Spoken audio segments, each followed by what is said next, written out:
Not done yet. Everybody have all their hugs in?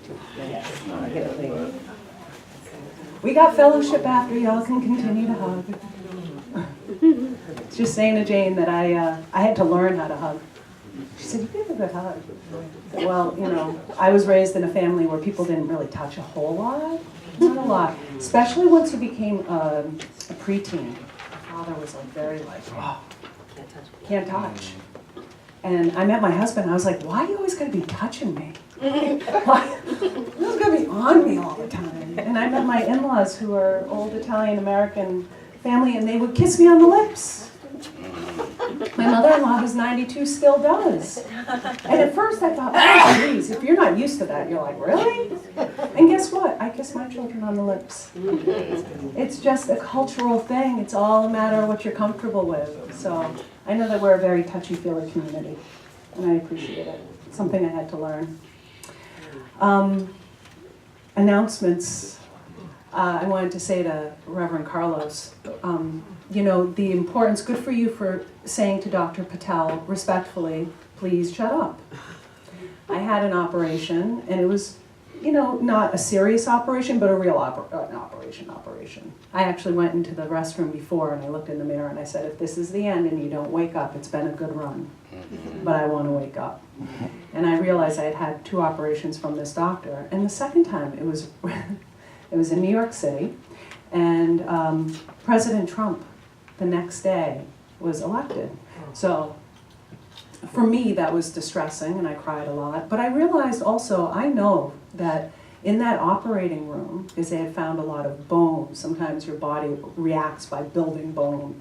And the nurse, the way that she talked about it, and the way the doctor talked about it after, I know how they talked about it while I was asleep, but still listening.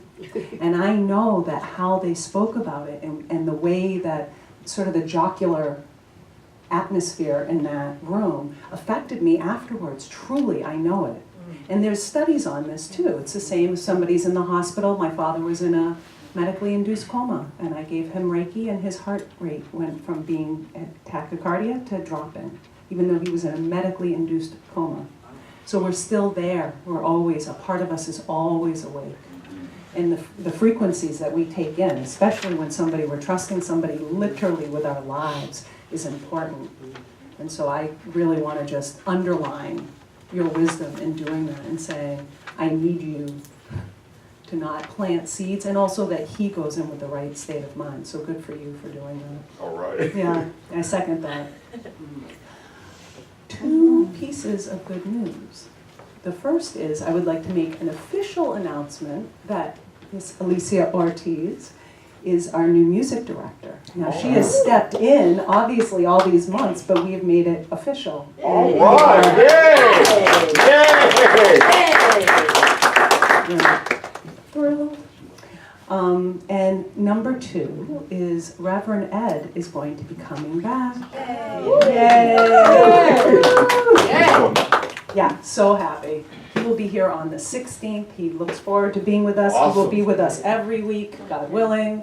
And so our ministers are healthy and well and leading us and giving us great wisdom. I think that's the only announcements that I have. I will open it up to the floor if there's anybody else. Is there anyone else? We got that church from Florida that's coming up. They wanted to meet us Oh, and yeah, come yeah, to serve. yeah. So we'll have more about it. I checked with you. Yeah, I spoke with him. So I received an email. I field a lot of phone calls throughout the weeks from different churches wanting to connect with us or have us screen their films or whatnot. We'll walk around And, Boston with them.